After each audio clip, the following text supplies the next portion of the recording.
Olá, meus amados e queridos alunos e alunas do curso de Agentes de Investigação Confidencial e Reservada do SEDAIC Piauí Brasil. Continuando nossas aulas quanto à disciplina Direito Constitucional, iremos agora falar sobre os elementos e finalidades do Estado. Esta é a nossa terceira aula de Direito Constitucional. Bom, inicialmente perguntamos qual a finalidade do Estado. Um Estado soberano diz respeito a um governo, um povo e um território em que o Estado é responsável pela organização e pelo controle social, detendo o monopólio da violência e da coerção ilegal. Sua formação se dá por três elementos: uma população, um território e um governo, tendo duas finalidades: o plano interno e o plano externo. No plano interno, tendo como finalidade principal o de assegurar a vida social e que ela ocorra de forma harmônica e pacífica, levando para as comunidades um ambiente favorável e o bem comum a todos. No plano externo, diz respeito que tem o dever de defender sua independência e seu território, tendo como função criar para a sociedade e o seu setor privado condições a desempenharem o seu papel e promovendo o bem comum. O Estado é reconhecido no âmbito internacional por se tratar de uma sociedade civil organizada em um território, com a presença de um povo e sob a égide de um governo que seja soberano e além de ser dotado de uma finalidade, que é a de atingir o bem comum. Deste conceito, pode-se distinguir os seguintes elementos: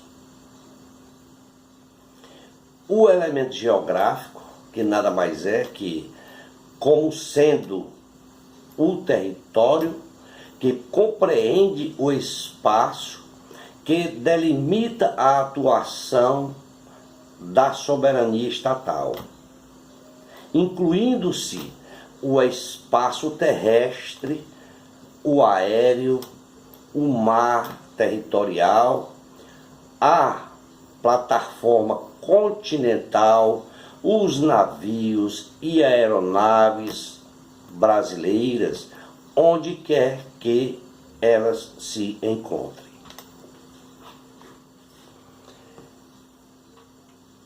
O elemento humano, nós falamos do elemento geográfico, falemos agora do elemento humano, que é o povo, ou seja, é um conjunto de pessoas que falam a mesma língua, que tem a mesma cultura, os mesmos valores e tradições. Não se pode confundir aí com o conceito de população, que é o número total de habitantes. População diz respeito ao número total de habitantes de um determinado território. o conceito de população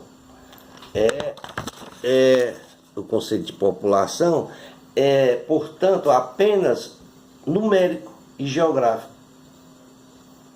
Tá? No elemento político, jurídico, de autodeterminação, aliás, o elemento, falamos agora do elemento geográfico, do elemento humano. Agora passemos a falar do elemento político-jurídico, que significa dizer a soberania, o poder de autodeterminação do Estado, demonstrando ali que o Estado é independente internacionalmente.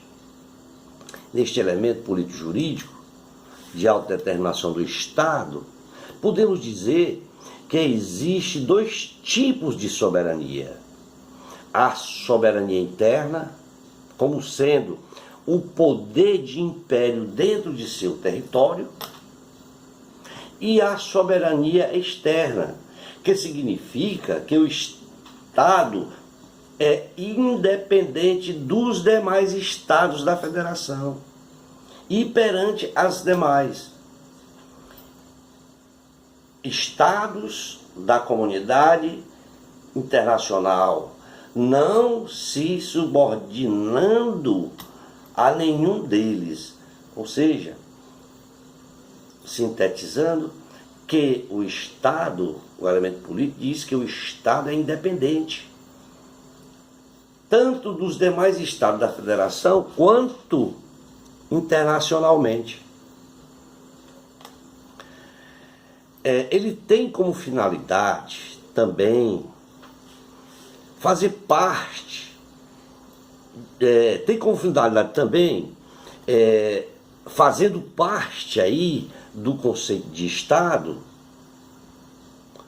é que este tem por finalidade resguardar o bem comum da coletividade, dando aí a proteção necessária à vida e atendendo às necessidades básicas dos indivíduos. Então, pode-se dizer também que o Estado tem esta finalidade.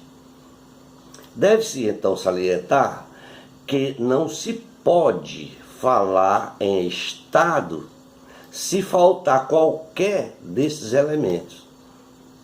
Esses elementos são cumulativos e obrigatórios para a formação do Estado. O Brasil, como sendo um país independente,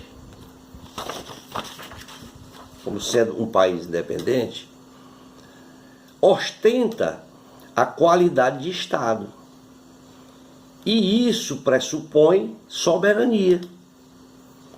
O nome do nosso Estado é República Federativa do Brasil, conforme está previsto no artigo 1º da Constituição Federal de 88, que diz: a República Federativa do Brasil, formado pela união indissolúvel dos estados, dos municípios e do Distrito Federal, constitui-se em Estado Democrático de Direito. No seu artigo 1º da Constituição Federal de 88, tem como fundamento a soberania, a cidadania e a dignidade da pessoa humana, os valores social do trabalho e da livre iniciativa, o pluralismo político e também em seu parágrafo único diz que todo poder emana do povo, que o exerce por meio de seus representantes eleitos ou diretamente nos termos da Constituição Federal. O poder que emana do povo, por certo é que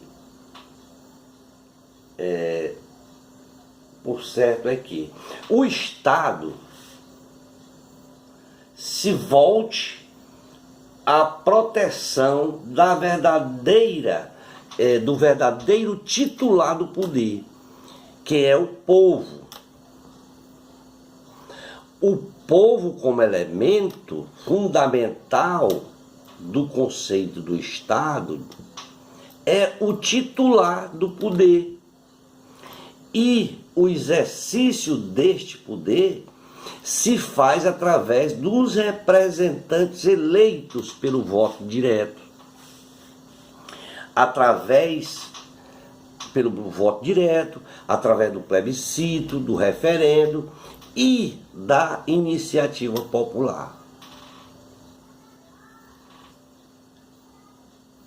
Acrescenta-se, não é demais se acrescentar, que a Constituição tem por finalidade estruturar as bases do Estado, a organização dos poderes, a forma como o poder é exercido, os direitos e garantias fundamentais e individuais, enfim, tratar das normas supremas, porque todas elas são normas supremas implícitas da Constituição Federal.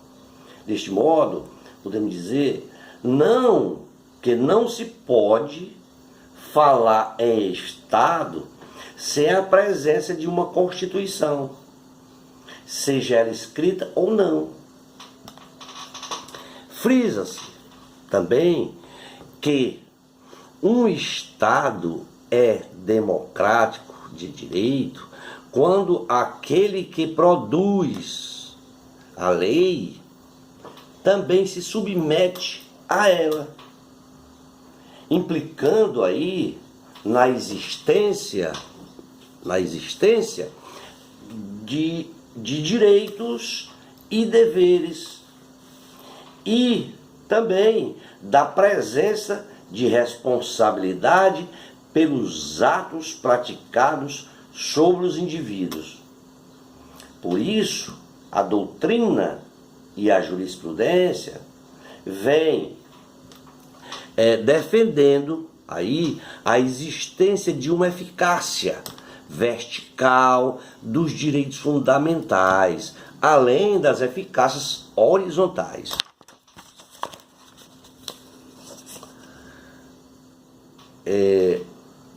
Por fim, para concluirmos essa ideia, nós podemos concluir dizendo que é crucial para o Estado de Direito entender a existência do Estado através de seus elementos e sua relação com a democracia.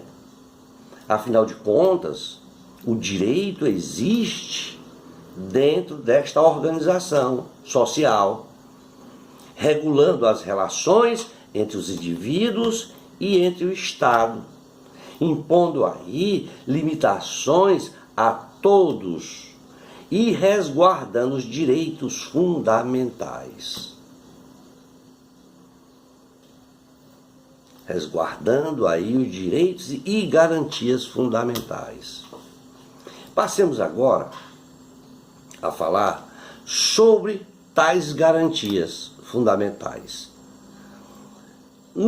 A Constituição Federal, no seu artigo 5º, o caput do artigo, diz que todos são iguais perante a lei, sem distinção de qualquer natureza, garantindo-se aos brasileiros e residentes no país a inviolabilidade do direito à vida, à liberdade, à igualdade, à segurança e à propriedade, nos termos seguintes.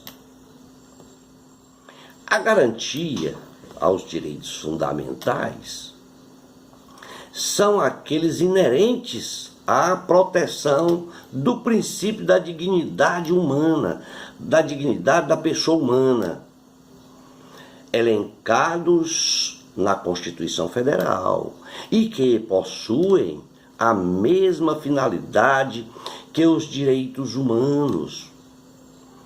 A diferença se dá no plano, essa diferença, ela está, você pode ver ela no plano dos direitos que declaram as garantias fundamentais e asseguram o direito à vida, à liberdade, à segurança e à propriedade, além de promover a dignidade humana e de proteger o cidadão frente ao poder do Estado. Quanto ao voto, que é um direito do cidadão, podemos afirmar que é um direito político específico. Ele está inserido no artigo 14 da Constituição Federal de 88. Também ele é considerado como aquele artigo é considerado uma cláusula pétrea. Esse direito, o direito ao voto, e as garantias individuais, a forma federativa do Estado brasileiro e a separação dos poderes, como sendo ali, todos eles como sendo considerados o núcleo duro do texto constitucional e que são indispensáveis à cidadania. Ou seja, esses direitos são mantidos enquanto a Carta Magna, a Constituição Federal, estiver em vigor. Isso está previsto no artigo 60, parágrafo 4º, incisos 2 e 4 da Constituição Federal. A Constituição de 88, em seu artigo 5º, parágrafo 2º, ela vem a discorrer sobre o rol dos direitos fundamentais, não de forma limitada, mas sim em sua forma ilimitada. Alenca ali os tratados internacionais em que o Brasil faz parte, sendo ali um direito implícito. O artigo 5º, no seu artigo 5º da Constituição Federal, diz que, seu parágrafo 2º, diz que os direitos e garantias expressos nesta Constituição não excluem outros decorrentes do regime e dos princípios por ela adotados, ou dos tratados internacionais em que a República Federativa do Brasil faz parte. Portanto, está lá no artigo 5º, parágrafo 2º, que não é limitado apenas isso. Está bem expresso. Já os direitos e garantias fundamentais, explícitos na Constituição, são aqueles expressos formalmente. É possível notar a preocupação do Constituinte quando elaborou a Constituição, logo ao se expressar bem no início da Constituição, mais precisamente no seu preâmbulo, sobre que trata, ele vem falar ali sobre as garantias fundamentais e sua suposta aplicação, quando afirma, vejamos, nós, representantes do povo brasileiro, reunidos em Assembleia Nacional Constituinte, para instituir um Estado democrático de direito, destinado a assegurar o exercício dos direitos sociais e individuais, a liberdade, a segurança, o bem-estar, o desenvolvimento, a igualdade e a justiça como valores supremos de uma sociedade fraterna, pluralista e sem preconceitos, fundada na harmonia social e compreendida na ordem interna e internacional, com a solução pacífica das controvérsias, promulgamos sob a proteção de Deus a seguinte Constituição da República Federativa do Brasil. Você vê isto bem no preâmbulo da Constituição Federal. Os direitos e garantias individuais explícitos, supramencionados, que já falamos, no preâmbulo também estão citados entre os artigos 5º ao 17 da Constituição Federal. Esses direitos que foram citados no preâmbulo estão todos do artigo 5º ao 17 da Constituição. O seu capítulo 1º trata dos direitos e deveres individuais e coletivos. No seu capítulo 2º, trata dos direitos sociais. No seu capítulo 3º, trata da nacionalidade. No seu capítulo 4º, trata dos direitos políticos. No seu capítulo 5, trata no 4º, trata dos direitos políticos. E já no 5º é que vem tratar dos partidos políticos. Quando se lê o livro de Alexandre de Moraes, que trata da Constituição Federal, que ele é um constitucionalista, em sua obra, ele diz que a Constituição possui uma classificação dos direitos acima alencados. Ele cita os direitos. Aí aborda ali 3 fundamentos que, segundo sua concepção, vem a tratar de... Eu vou falar do que vem a tratar. Quando ele fala dos direitos individuais e coletivos, ele diz assim: correspondem os direitos individuais e coletivos correspondem aos direitos diretamente ligados ao conceito de pessoa humana e de sua própria personalidade, como, por exemplo, a vida, a dignidade, a honra, a liberdade.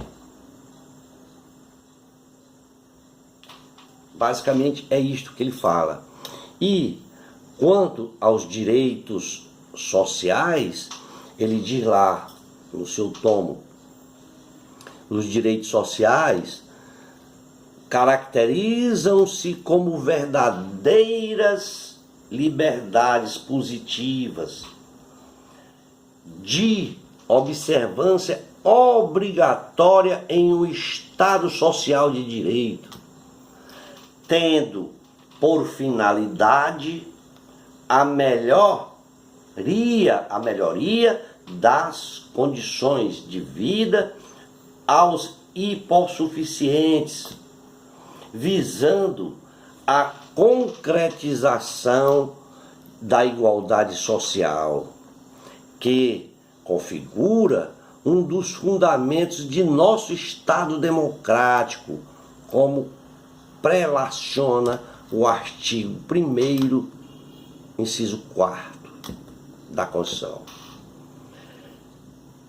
ele também cita a Constituição, que a Constituição consagra, a Constituição Federal consagra os direitos sociais a partir do artigo 6º, dos direitos políticos, como sendo um conjunto de regras que disciplina as formas de atuação de soberania popular. São direitos públicos subjetivos que investem o indivíduo no status activis civitatis, permitindo-lhe o indivíduo, o exercício concreto da liberdade de participação nos negócios políticos do Estado, de maneira a conferir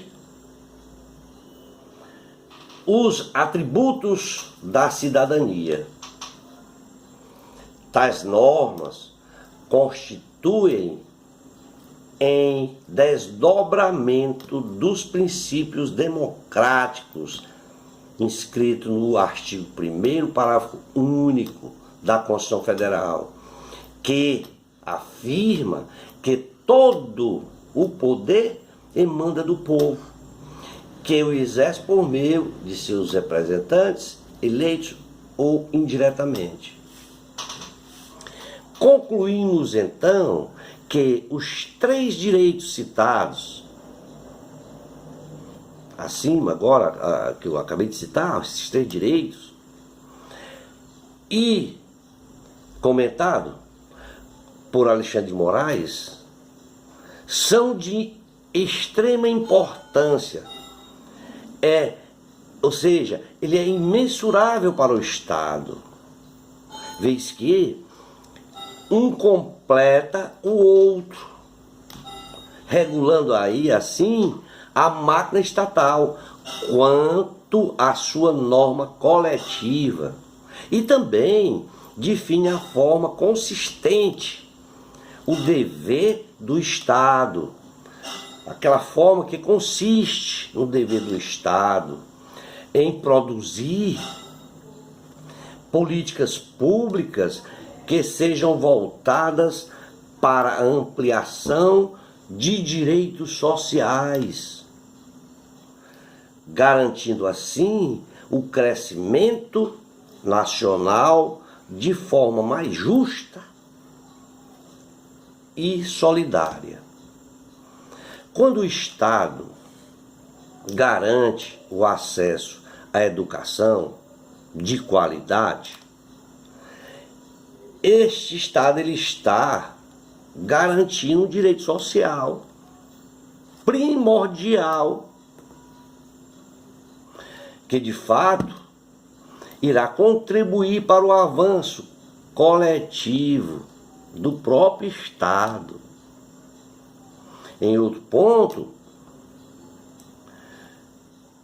refere-se aos direitos políticos, o que assegura a participação popular na alternância do poder, garantindo que o poder é quem manda do povo e que possa ser desempenhado pelo próprio agente do povo, o qual deve atender requisitos legais para se ter acesso à sua participação, seja direta no poder. Essa participação direta no poder é uma condição para que você tenha acesso, tem que atender certos requisitos. E então daí se garante uma alternância no poder. Ao concluirmos, para que a gente conclua esse tema das garantias, A parte de direitos e garantias fundamentais, nós percebemos que todas as normas explícitas estão na própria Constituição, na forma escrita. Mas a não existência dela, por meio de norma escrita, não retira o mérito de existência de outras garantias fundamentais. Algo que está escrito de forma explícita no parágrafo 2º do artigo 5º, como já citamos. Vamos ficar por aqui. Obrigado a todos. Espero ter contribuído com esta aula.